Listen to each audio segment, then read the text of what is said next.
ഇറങ്ങിക്കോളി. വാ വാ കേറിക്കോളി. ലോക്കല്ല തുറന്നു കിടക്കാണ്. മുതലാളി അകത്തുണ്ട്. ആ അമ്മച്ചിയാ കോലാക്കിയിരുന്നോളി.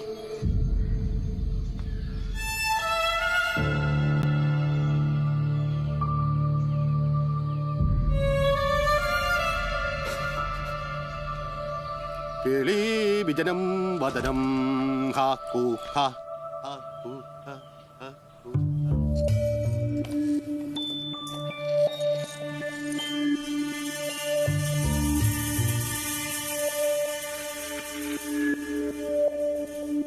ചെരുപ്പ് പോരണ്ട. ഇവിടെ മൊത്തം കുപ്പിച്ചില്ല. വായടച്ച് ഈ ബെഡ്റൂമിലേക്കില്ല.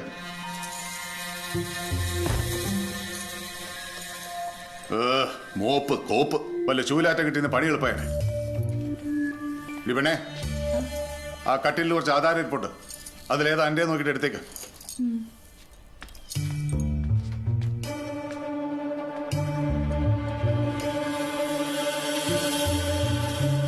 പിന്നെ എൻ്റെ അപ്പൂപ്പിന്റെ പേരറിയാം എനിക്ക്. ആധാരം മാറിപ്പോരുത്. തണ്ടപ്പേരോ വെണ്ടപ്പേരോ എല്ലാം നോക്കണം. ഇവിടത്തെ ഫർണിച്ചറൊന്നും ആവശ്യമില്ല. വെറുതെ കുറെ അങ്ങ് ഒഴിവാക്കാൻ.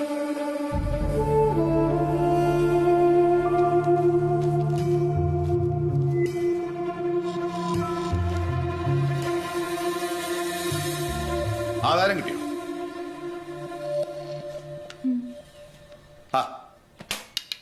കിട്ടിയാ പറയണ്ട പെണ്ണേ. എന്നിട്ട് ഇങ്ങനെ മിണ്ടാതിക്ക.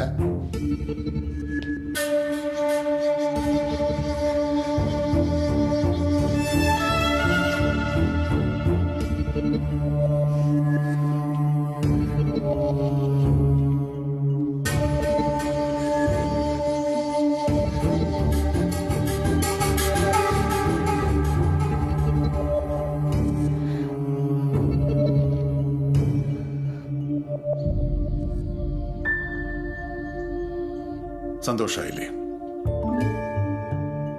ഇത്രേ ഉള്ളൂ.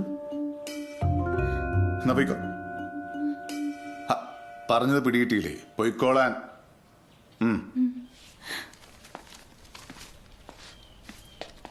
പെണ്ണേ, ഈ വന്നോണ്ടിയിൽ പോവാൻ നിൽക്കണ്ട. പുറത്തിറങ്ങിയാൽ മതി. ഒരു ഓട്ടോ കിട്ടും.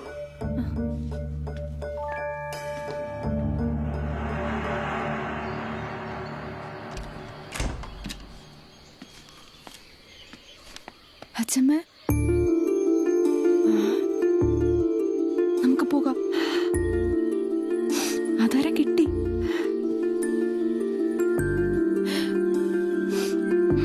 ഓ, ഈ മുതലാളിയുടെ ഒരു വണ്ടി ഭാഗ്യേ. BMW, Toyota, land. മുതലാളിനെ കണ്ടില്ലേ? ആധാരവും കിട്ടിയാ? ഇത്ര പെട്ടെന്നാ? അങ്ങനെ വരാൻ വഴിയില്ലല്ലോ.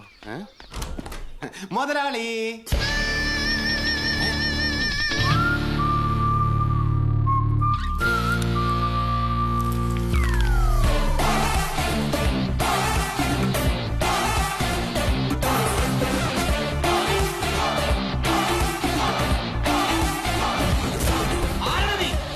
നിന്നോടനെ ചോദിച്ചു ആരാണെന്ന്.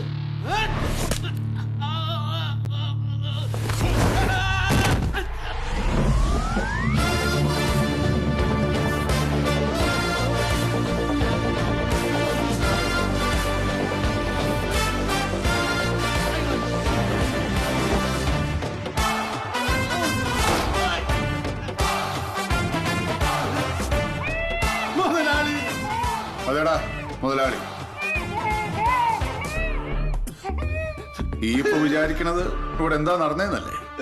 ഒരു ചെറിയ ഫ്ലാഷ് ബാക്ക്. Yes no.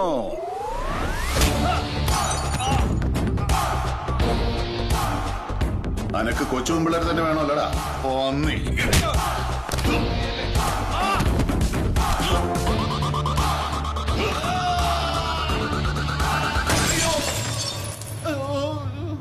ഇനി വിശദമായിട്ടൊന്ന് പരിചയപ്പെടുത്താം. എന്റെ പേര് ഷാജി ഉസ്മാൻ. ഇവിടെ തോപ്പേ കോളനിയിലുള്ളതാ. ഒരു പാവം പിന്നാമ്പുറ പണിക്കാരനാ.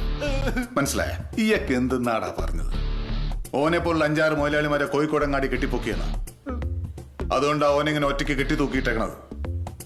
കോഴിക്കോടെ മഹാന്മാരുടെ നാടാ, നന്മയുള്ള നാടാ, നല്ല മൊഞ്ചുള്ള നാടാ. അല്ലാണ്ട് ഓനെ പോലുള്ള കള്ള ഹിമാലയങ്ങളുടെ നാടല്ല കോഴിക്കോട്.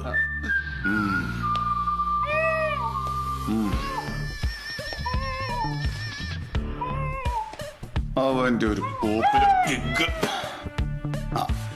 ഇപ്പൊ കൊള്ളാലോ.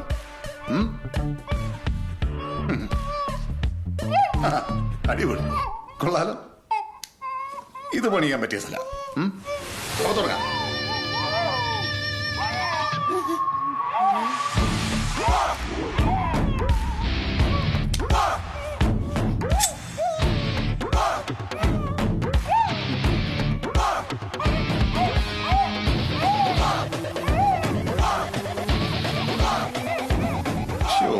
കരയല്ലേ കുഞ്ഞാവേ?